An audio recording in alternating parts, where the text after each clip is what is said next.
লিখিতভাবে আমাদেরকে দিয়ে যান, আমরা আপনাদের বিপক্ষ দল নয়। আইনসঙ্গতভাবে যা কিছু করার আছে আমরা অবশ্যই তা করব, কিন্তু আমাদের আদালত প্রাঙ্গণে আসামিদের উপর যে হামলার ঘটনা ঘটছে এটা অত্যন্ত দুর্ভাগ্যজনক। এটা কোনোভাবেই পছন্দনীয় হয় না, আমাদের কারোরই পছন্দ হওয়ার কথা না।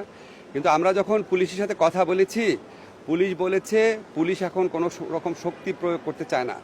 পুলিশকে নাকি যারা আক্রমণ করে তারা পুলিশকেও নাকি তারা মানে বকাবকি করে যে হুজুর আপনাদের কাছ থেকে কখনো এটা আশা করিনি। আপনারা যেগুলো করতেছেন এগুলো মানুষ করে না, ঠিক আছে? মানুষের দা দিয়ে কোপাচ্ছেন, এটা কোনো কথা ভাই? দেখেন চোখের সামনে, দেখেন এই যে ইনারা ওইগুলো করতেছে, এই যে হুজুররা, এটা গরিবরা, এই যে দেখেন। 3 সমন্বয়কের হাতে ছিল কোটা আন্দোলনের মূল চালিকা শক্তি, যাদের মূল লক্ষ্য ছিল এই আন্দোলনের মাধ্যমে শিক্ষার্থীদের আবেগকে ব্যবহার করে